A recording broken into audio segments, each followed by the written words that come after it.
This is PlayitRight TV, hosted by Kinito Henson and yours truly, Diane Castillo. I'm going solo tonight, but we are here with one of our superstars in sports, our world-class pole vaulter here in PlayitRight. We talk to the greatest about the latest in sports. And the latest is our pole vaulter, EJ Obiena, who has won a bronze medal in the World Championship, has now jumped to world number 3 in the world rankings of pole vault. EJ, welcome back to Play It Right. Wow. I saw the rankings come out. You're world number 3. I didn't even know it was my admin who actually posted it, and then Jim just told me, hey, someone posted that you're ranked number 3. I was like, really? I didn't know. That's cool. Wow. So, in the latest world rankings that we just flashed, okay, of course, Armand Duplantis, the pole vault superhero, is world number 1. Chris Nielsen, who took the silver at the World Championship, is 2. EJ Obiena is 3. And your good friend Tiago Bras is number 4. So EJ, you beat your good friend Tiago in the World Championship. So now you've actually overtaken him in the world rankings. How does that go? What kind of conversations Um, did you have with him after the winning the well, bronze? he congratulated me. I cannot ask for a better guy to take it, and I think he really took it like a man, and he talked to me as a friend as well, and yeah, we're gonna keep battling it out for I don't know for how long, but we're still good friends. We're still talking about how difficult it was, and all of these things, and yeah, we were just having issues with the poles coming in from LA to Rome. Same old, same old. Yeah, well, you remind me of guys on the tennis tour. Some are really good friends, and they're also the best of rivals. It seems like that is the way between you and Tiago, right? Yes, and I hope that it stays that way. All right, so EJ, after this incredible performance that you have, you've jumped to world number 3. You've made the trip from the United States back to Europe. Tell us, how was your trip? What thoughts were going through your mind during the long plane ride about what you actually have achieved? And just tell us what was going on in your head on the trip back to Europe. Well, first I was like, oh, this is taking way too long. This trip is so long, and I just wanted to sleep. The problem was after the competition, I had my transport from the facilities at 5 in the morning, and then at 3 in the morning, I needed to take my poles and strap it on the car. So I basically got maybe an hour and a half of sleep. And then I Mm-hmm. flew to LA, and then from LA, I needed to go and find a way to go to a motel to actually stay the night. So the Mm. moment I arrived in the motel, I just crashed and I just slept for I think 5 hours in the afternoon, and then woke up. My my sleep really needs some recovery. That's for sure. Yes. Yeah, but Um, it's a happy tired, no, I guess. Happy tired. yeah, I'm happy definitely, but I thought I would. I think that's one of the things I think about during the flight. I was like, I thought I was gonna be happier than how happy I am. Don't get me wrong, I'm happy, but like I thought I'm gonna be happier having a bronze medal in my hand. Maybe you were kind of hoping for the silver, huh? In a way, yes. Okay, I know that you probably said this before, but I still keep getting texts from people saying, EJ had a 594 just like Chris Nelson. Why did he get the bronze medal? Please, what is the shortest explanation that you can give for that? He made it on his first attempt. I made it on my second, and I think that's the crucial play there. If I made it on the first, I would have played second, and unfortunately, he made it earlier than me. So I think that's the shortest explanation that I can give. Yes, and that is the ruling pole vault that whoever gets the hike first is ahead. Now, what if you both Yes, made it? Hypothetically, if you both made it, let's say on the first, what would happen then? I would have won because he has earlier misses on the lower height. Interesting, interesting. Well, anyway, a bronze medal is a gold for us, EJ. Believe me, I was like Thank you. jumping, super jumping. I saw you in the international news all over. Super proud. You did. I saw Thank you. you. They showed the awarding. I want to know when you went back to have you to your training center in Italy in Formia. I mean, did you get a big reaction, or are they kind of used to their pole vaulters like really succeeding? Because I know Thiago was there; he's a Olympic gold medalist. What kind of reaction did you get? Well, they're very happy. I think I received a lot of like congratulatory messages from everyone. Like today, I had training, and everybody was approaching me. And one guy there that was there since 2014 was Mm-hmm. telling me it feels a little bit more connected with this medal because I saw you grow up, and I Oh, told him, it is indeed, I'm a product of this training center as much as it is. So, these medal is some manifestation of your their guidance and their facilities as well. yeah, for sure. How long? How many years have you been actually there in the training center, EJ? I've been in and out since 2014. I only stayed there, quote unquote, permanently, 2019. Wow, but that's still a long time. It's pretty much your home. It is your home right now. Yes, as a second All home. right. Yes. I never got to ask you what Vitaly's reaction was, because I saw his reaction to you in Tokyo when you didn't make it. Okay, and now that you achieved your goal, what kind of a reaction did you get from your dear coach Vitaly Petrov? He wanted that 6 meters. Ah! So so you can imagine how happy he was that I'm a medalist, but then it kind of equalized of that missing that 6 meter mark. So he medyo sinermonan po niya. Well, he wanted that 6 meter, I think, and he wanted me to get the silver definitely, and he believed and he saw that it is possible. It's a bit frustrating for him, and able to maximize the opportunity that was presented to me at that day. And yeah, so it kind of Ah. equalizes in a way when he said, "Yeah, congratulations, you got a medal." But then again, you should have made 6 meters. So yeah, he congratulated me, but I don't think it wasn't like he's happy like over the moon. He's happy that he has another Yes, yes. championship medal, but he would have wanted more. Which the same You know for what? me now. Yes, yeah, I understand. But in a way, that's good because he believes you can jump 6 meters, so that's good, right? So I was Yeah. he already? Is he the type that gets into immediate detail as to like what you need to do to get the six or what you could have tweaked in your because I know you tried it 3 times, right? The 6 meters. Does he give you immediate like uh tips on what you need to do, like what you need to adjust? Well, yeah, that's what he does. And during the competition, he was telling me a lot of things, and I think we made a bit of a missed call on that first attempt in '94, which proved Mm-hmm. very detrimental. Um, I moved up a pole and I did the exact same jump. So he said to me, you could have done that the first attempt. Uh, he lives for this. He lives for the thrill of those as well. Yeah, so Vitaly believing in you. I saw him. I saw how he was talking to you in Tokyo, and I can imagine.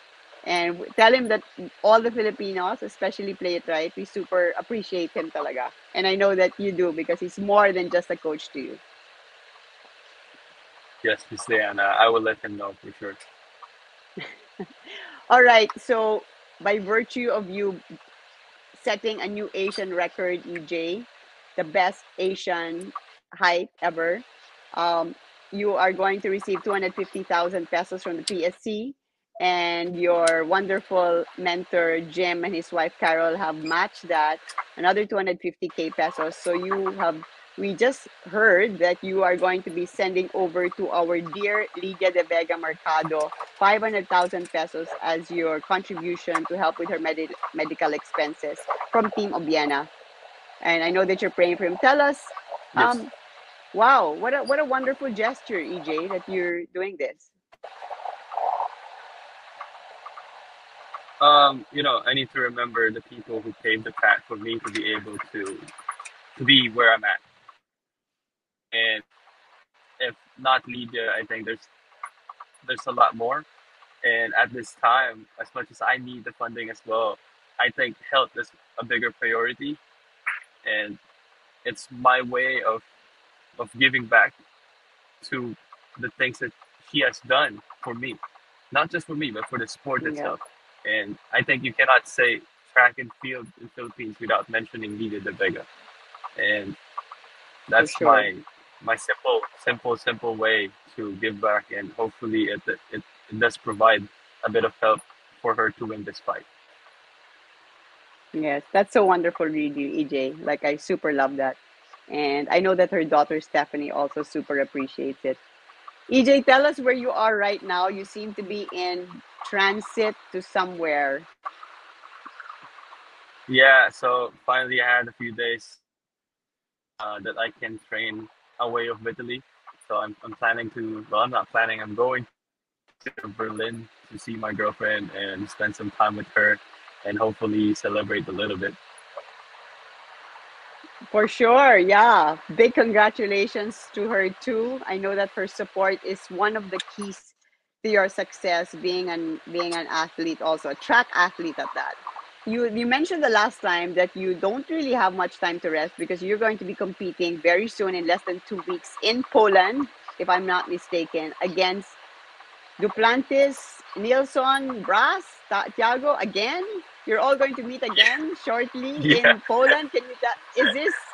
Is this really happening again this soon? yes. Unfortunately for me, it is going to happen. I'm going to face these guys yet again, but it's going to be fun. We already have the flight. We're leaving Italy on the 4th, and we already have the plan for training.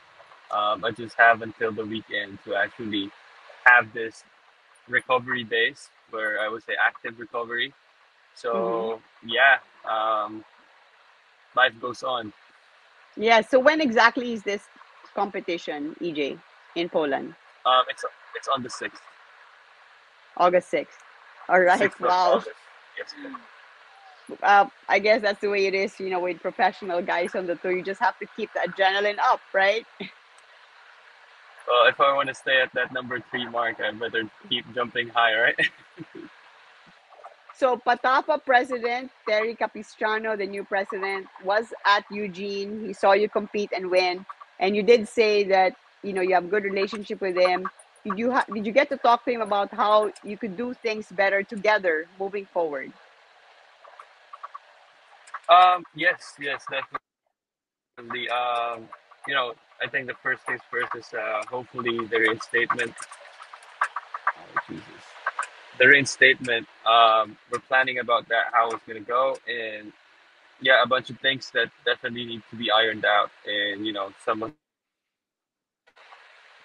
kind of caused the misunderstanding per se that we had to avoid that yet again to happen. So we have those things. Yeah, I mean, right after the competition, we kind of dove right into it and try to understand what we can do first with my situation, and then what are the things to look forward to with the Papa in the near future. Nice. Hopefully, you'll be reinstated in the national team. And what about funding? What about your funding? Um, yeah, that's one of the things that we talked about. One thing's very clear with my situation: it's not sustainable. You know, it's not cheap. That's first, and I basically got by because of the Good Samaritans that helped me. I haven't received any funding from the government since January, so it is tough. And hopefully, with my reinstatement, those kinks will get ironed out because of some of the issues that arise. It made it a little bit complicated for me to receive funding from PSC. Right. So there are definitely things that me and Tatafa and the new president, Mr. Terry, is very positive about that we're going to be able to fix. Yes, because you're not in the national team, there's actually a technicality there about you receiving funding from the PSC, Yes, right? Some things, some issues that you need to resolve. But that's good news. yes, I'm so happy to hear that. So happy to hear that. And God bless all those Samaritans who helped you. They're all part of this victory, right? Mr. Jim Lafferty, thank you. yeah. Thank you. All right, EJ, last couple of cues from me. I know it's a next year is there's still the rest of the year, right? Which you're going to be competing. Your season is not over, but next year is going to be an extremely busy year. Um, Yeah. are you planning to play the Southeast Asian Games in May, the Asian Games in September, and the World Outdoor Championships is again happening apparently next year because it missed the year, right? And I Yes. believe that's in July. Are you planning to do all that? Yes. Um, to be honest, it's gonna be my coach's decision. Definitely gonna be a big talk with Mr. Capistrano and my coach. Um, they would need to probably understand the reality of things, and probably Right. they would be able to decide. For me, if I can do it all, I'll do it all. Vitaly will understand which is the reality of or the fact of the matter about that. The reality of being an athlete. You can't compete in every single meet that you would want to. But Yeah. if you're asking if I want to, I definitely do. Those are the meets that I want to represent the country, and those are the meets that's important for me. Um, but Vitaly would need to know how to plan it and if it's feasible to actually be able to perform at the high level, because I don't want to be representing Philippines since I'm not um, capable enough to win. Yes. Do you know the venue or the country for the World Outdoor Championships next year? It will be in Hungary, in Budapest. I'm going there. Well, I'm going in the country 2 days after, because they invited me to visit and compete. Nice. So after Poland, you're competing in Hungary. Okay, so Yes, the SEA Games in May is in Cambodia. The Asian Games oh sorry, the World Outdoor Championships in July is in Hungary, Europe, and the Asian Games in China in September. yes, it's gonna be a busy year. That's good for the points, but yeah, I need to work a lot harder. Nice, nice. A lot more opportunities to show your hopefully your 6 meters. I'm really believing you can do that next year. Wouldn't it be so awesome to win an Asian Games gold medal since you're the top Asian right now? That that would be the goal. All right. Okay, EJ. Will we be seeing you at all here in the Philippines? Is there any plan like Um, that, or no way? No way yeah. because it's too busy. I already talked to Vitaly about it. I think he's fine with me, but I don't think it's gonna be that long. I just told him straight. I miss family. I miss home, and there are things that I need to do. And seems like he's open to it, but I think it would depend on how the season actually goes as well. But I believe I hope. Nice. Well, that would be something. That would be so awesome. Well, EJ, have a good celebration, good rest, good recovery, and we're believing that you're gonna be back with even a better performance in Poland and Hungary. Tell Vitaly as we say hello and enjoy the rest of your trip. We'll be Will do. watching your next competition. Thank you very much, Mr. Yan. Always a pleasure to be here. All right. And when you come back, if you have some time, I need to see your forehand. I need to see what kind of a forehand you have, Yeah, forehand my and backhand. best is terrible. So Okay, wait. What's your best shot in oh, tennis? I need to hit. I'll say forehand. Still, Oh, forehand. Do you have a so 200 backhand? Forehand, yeah. My backhand is I'm it's better now. It's like I can win I can hit winners with my backhand now. Now I'm working on Wow. my serve so that I can be consistent, you know. Wow, you can hit winners with your backhand. I'd really, that would be so fun to Ah, watch. One hand or is your one hand or two hands your backhand? one hander. Wow, you're a Federer fan pala, huh? It's easier to learn and feel. The double it's kind of awkward for me. I tried it. That's where I started, but it's just kind of odd. All right. EJ, again, super bravo and Thank congratulations and stay healthy and strong. thank you very much, All the Miss best. Yan, and looking thank you. Looking forward to seeing you, and hopefully we can play some tennis. I would For love to sure. hear some pointers, definitely. Hey, you taught me how to pole vault once, okay? So I'll return the favor to you and give you a couple of tennis lessons. That's awesome. Thank you so much. Looking forward to Our that. world number three in pole vault. Wow. Filipino EJ Obiena. Mabuhay ka. Thank you. Thank you very much, folks. All right, well, there you have it. I hope you enjoyed our chat with EJ Obiena, who's still going strong and fighting hard for the Philippines. God bless you. All right, we hope that you enjoyed our episode. Don't forget to like and subscribe, Play It Right TV, and follow us on social media. And we'd like to invite you to visit our sister company's website, playitright.com. They have amazing stuff, sports stuff for fitness enthusiasts, world-class brands, Asics, Mueller, Molten, so much more. Always on promo, great prices at playitright.com. All right, in behalf of the Dean Kinito Henson, this is Diane Castilla. We'll see you next time on Play It Right TV.